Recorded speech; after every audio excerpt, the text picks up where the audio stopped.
What is going on, fellow web developers? My name is Tyler Potts, and in today's video we are going to be going over some really cool CSS only button effects. As you can see here, we have a few different options here. We have the sliding colors, where you can start from one color and slide to the next, which is pretty simple, pretty standard, but it's pretty unique as well. You don't really see it happening, the actual animation at all.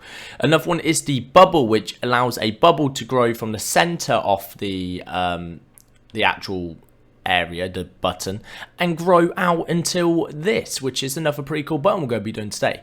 We're then going to have border, which is just a border that flashes in and out, and it changes color to show you're hovering over the button. The next, we're going to combine both bubble and border and create the border bubble. And as you can see, it's just it's more of a pill in the middle for this one that grows out into the actual button, but as you can see, that works pretty well there. Then we've got the line expand, which is our last one, which is just another unique one, which as you can see expands out like this, which is basically just a simple expanding color. The border will disappear and you'll have a button here, which looks pretty cool. And there you go. So these are the 5 buttons we're going to be going over today. Some unique styling. You're going to learn some CSS in this video, so stick around. At the bottom you'll see timestamps, so if there's any specific button you want to know how to do, then go check it out in the timestamps below. Thank you guys, and let's get into the rest of the video. Alright guys, I have this blank Visual Studio Code here, and we're going to create 2 files. We're going to create index.html, so we can just have some markup in here, and we're going to create main.css. We're going to leave these open. I'm just going to close that sidebar. So inside of index.html, what we're going to do is just going to do a simple boilerplate code here. I'm just going to say CSS buttons here, and then we just want to link our style sheet. So I'm just going to say main.css in here, just so we'll actually link to that style sheet. Next up, I'm just going to create a main body tag in here, and then something called buttons. And then we can have each button inside of here. So above this, we'll just do a H1 which says buttons. Again, you don't have to do this. This is just for me, just showing you what I'm doing. But here we go. So now we're going to have some actual buttons within here. Each button is going to be composed of a button component. We're going to have a class of button. And then we're going to have an ID for each one, only because these are obviously a bunch of different buttons, so we need some way to differentiate them. We could add another class, but a button is good. We're then going to have a span, and I'm just going to call this sliding colors, because that's the first button we're going to be doing. And there you go. So that's what we're going to be building. So before we carry on, if I refresh this right side here, you're going to see the server is going to turn off because it's been turned off. So what we're going to do is I'm just going to run npx live server dot. Now this is just going to run a server for me. You have to have node and npm installed to do this. If you do not have node and npm installed, you can either go download it, or you can just double click the index.html file and it will open up in your browser. You can drag and drop it on your browser, it will just open up. I'm doing it this way just because I prefer to have a little server here that refreshes for me. And there you go. But you can see we have this simple title with sliding buttons. Cool. So let's style up our first button here. So the first thing I want to do is go to main, and we're going to do some resets. I'm just going to make sure I have a margin of 0 around, padding of 0 on everything, a box sizing of border box, and a font family of Montserrat sans serif.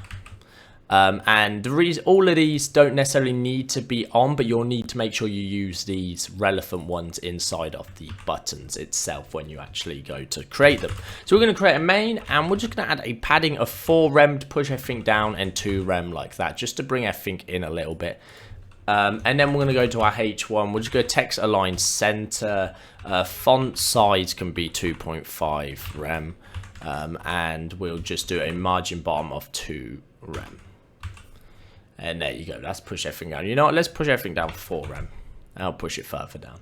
There we go. Now what we want to do is we want to style our actual buttons container and display as flex. Again, obviously you won't have a buttons container. You're not going to have loads of buttons in one. This is just for the purpose of this tutorial. So you don't have to follow along here. I know you're probably only interested in the actual buttons. So the next thing we're going to do is we're going to do a button reset. So I'm just going to say button, and this is going to have all our default styling for our button. So we're just going to say appearance, none. We're going to say border, none. I'm going to have an outline of none along with a background of none. This is just some default resets. By default, these are always set on buttons, which give it this look here. I just want it to look like nothing. But we are going to set the cursor pointer again because appearance removes that. And there you go. Now it just looks like some text on a page. We're then going to set up some fonts. So let's scroll down here and let's just say font size, and we'll say 1.25 rem just for this. Again, you'll probably want to change it depending on the website you're building. What font weight? We'll say 700. We'll make it bold, and we'll do text uppercase. And there you go, looking a lot better. Let's then get some padding of 1 rem, 1.5 rem, which is going to give some big padding. Again, you can't see that yet, but that is fine. We're then going to give it a border radius. I just want all of them to have a border radius. And a background color of hot pink, just because I like that color. And there you go, that's looking much better. We'll set a default color too for the text of white. And there you go, nice. And then a margin bottom of 2 rem. And that's just going to be for the next button. So every button we add, we're going to obviously do more there. So now we have our first button. What we want to do is we want this color to be sliding. So we're going to go and target our 1, which is our number 1 button. And then we're going to set up a background image because we can use a linear gradient to actually do this effect. So we want to just set this to right. That will make sure it's obviously going right. And then we're going to say hot pink at 50%. Now this bit is important. You got to make sure it's at 50%. And then we're just going to do a dark filer also at 50%. And now, look, that kind of looks a bit weird. It's not what we want, but you can see where the effect's going to come in. We're going to be able to slide these colors left and right. Now, to make these colors fit the whole button, we need to say the background size is 200%. And there you go, that's now going to be 200% in this way. I also want to mention that you can actually change this to bottom, change this to 200%, and you can do the same effect, but going from the bottom to the top or top to the bottom, left to right. You just need to mess around with some of these values and you can actually see the differences you can make. So the next one, we're just going to set a transition of 0.4 seconds on ease out. And I know I did 0.3, I apologize. Now we're just going to set 1 and we're going to set the hover effect. And we're just going to change the background position to be right. So currently by default it's set to left. Now when we do right on hover, you can see the effect is working. And there you go, it's that simple. You can see it just instantly works. So another thing we could do, as I said, we can keep this at right, but we could also basically flop we could say to left, and now it's going to be purple and scroll pink. So you can see here all the ways you can actually change this. We can say to bottom, make this 200%. And then actually you currently see that's how that goes. But that's only because it goes position to right. But we should change this to bottom. And there you go. You can see it now scrolls the whole way from down to the top. And you could mess around with these values. You could do what you want. But I like this one personally. It's my favorite value. The favorite way of doing it. Just making the color slide in over. And there you go. So that's button 1. So let's now create button 2. So I'm just going to copy and paste this button. We're going to set this to button 2. And the second button is actually going to be called bubble because it's going to have a little bubble in it that bubbles out. So let's do that. And there you go. You can see we have bubble sat right there. Now in number 2, we've got to do a few things. So we want to go to, and we want to set the position to be relative. We want an overflow of hidden because we're going to have an element inside that grows and goes outside of the actual area we want it to. And then we want to, and get the span. Now we need to make sure the text is on top of this bubble. So to do that, we want to set its position to relative and just give it a C index of 2 or higher than what we're about to do the next bit.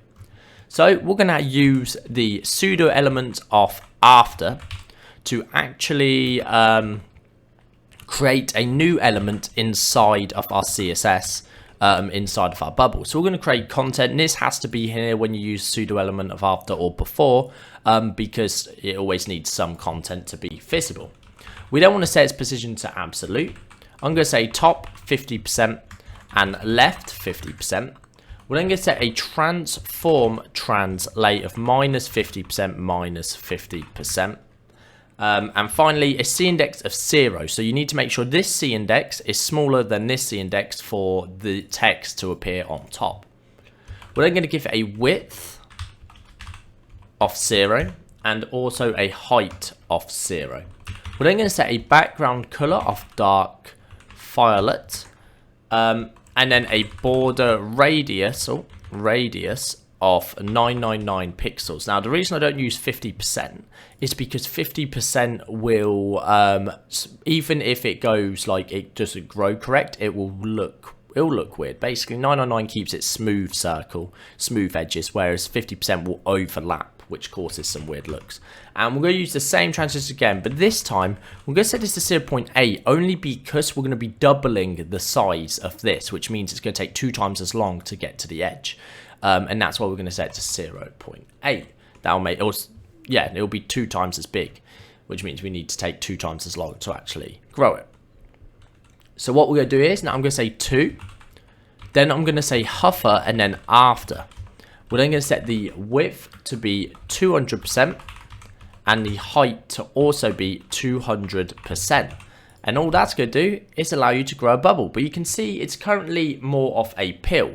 And that's because height, obviously the width and the height of this box isn't correct. So you can do this effect, but if you want it to be in exactly a circle, what we can do here is change this to a little trick called padding top and set this to 200%. So padding will take, when you use percentages in padding, it actually goes from the width only. So it's going to take the width's height and the paddings, and it's going to basically make them the same value.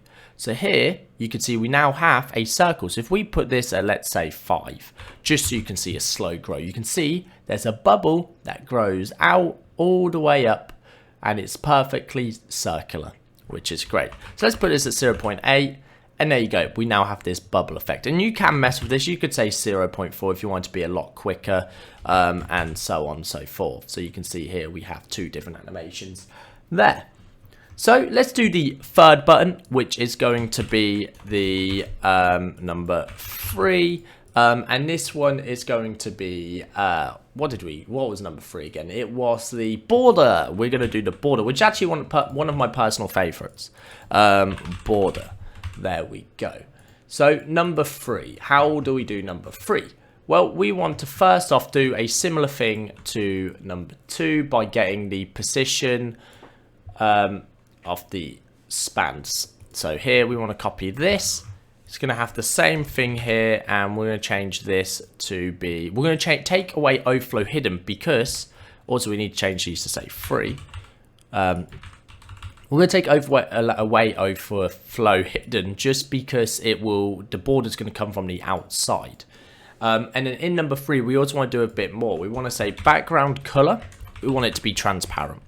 We want a color, and we're just going to say light slate gray, just because I think it's a nice color. And then a nice neutral color anyway. And then we're going to have 3 pixels solid and the same color as our thing. So light slate gray. And then we'll set a transition of 0.4 seconds ease out, just like that. And there we go, we've got the border. Let's go to our span here. Oh no, sorry, underneath our span, we're going to have another number 3. And we're going to do after again. So I'm actually going to copy all the values from this one here and pull it into this. But we're going to need to change a few of them. So from the width and height, for the width, we want to set 100%. We want this to be bigger. So we're going to use a calculation, which is a mathematical expression inside of CSS. And we can say 100% plus 2 rem. And we're going to do the exact same for the height to make it 2 rem bigger than what it is. So you can see it's looking a bit weird there, but we can work on that, don't worry. We're going to remove the border radius. Well, we're going to change the border radius to be 0.5 rem. We're not going to have a background color on this. Instead, and we're going to set this to 0.4 like that. We're also going to set its opacity to 0. And we obviously, before we do that though, I want to just add the actual border to this, which is going to be 3 pixels solid and light slate grey. And there you go, you can see there's an additional border now on the outside. So we're going to make this opacity 0 so you cannot see that straight away. Then what we're going to do is we're going to say on hover, so we're going to say hashtag free hover. We want to basically change the color of the text to be hot pink. And we want the border color to be transparent because we don't want to see it. So now there you go. Although we need to also add this transition to... Wait, there is a transition on here. Let's refresh. Alright guys, I've noticed this says transform and this should be transition. I completely messed that up. And there you go. So now we get that. And also I don't think we need it on the span. Now we've got it on the transition. There you go. So you can see that fades out nicely. Okay, so after this we can do the same thing as we did before. Free hover after to target the pseudo element. And what we want to do is set the width this time to be 100% and the height to also be 100%, so you want it to shrink back in because currently it's 2 rem bigger. And then we just want to set the border color to be hot pink. Hit save, and there you go. You see you get this cool little border effect that flashes in and out and grows in and out, which is pretty cool. It kind of looks like a pulse when you release it, which is pretty cool. And there you go. So that is that. Now let's go get number 4, which is going to be a combination of the bubble and the border. So we're going to call this the bubble border. And then back to our main CSS, we just want number 4. Basically, what we're going to do is we're going to copy the whole of number 3 because we want this effect. We're going to place it below here. I'm going to get that. Oh, yeah. We're going to select this one. I'm just going to press D, D, or Control D, Control D, Control D, and Control D, and change those all to 4. So what Control D does in this, or Command D if you're on a Mac, it will basically select the next one with the same values. If you're hovering over 4, it will then select the next 4 in a row. Cool, so we've now got number 4. That's all done. So we've got the bubble effect going. Also, we've got the border effect going, but now we need the bubble effect. So how do we do that? Well, what we need to do is we need to actually change, we need to create another element after this. So we need to say hashtag 4, but this time we're going to create a before element. And we're going to set the content to be empty. We basically want to steal what the bubble does over here in number 2.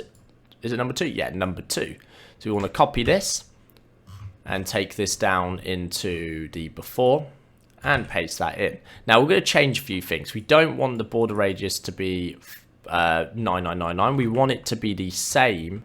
Actually, it probably could be 9999, and then we can change it when we get to the next bit. That would be a good idea.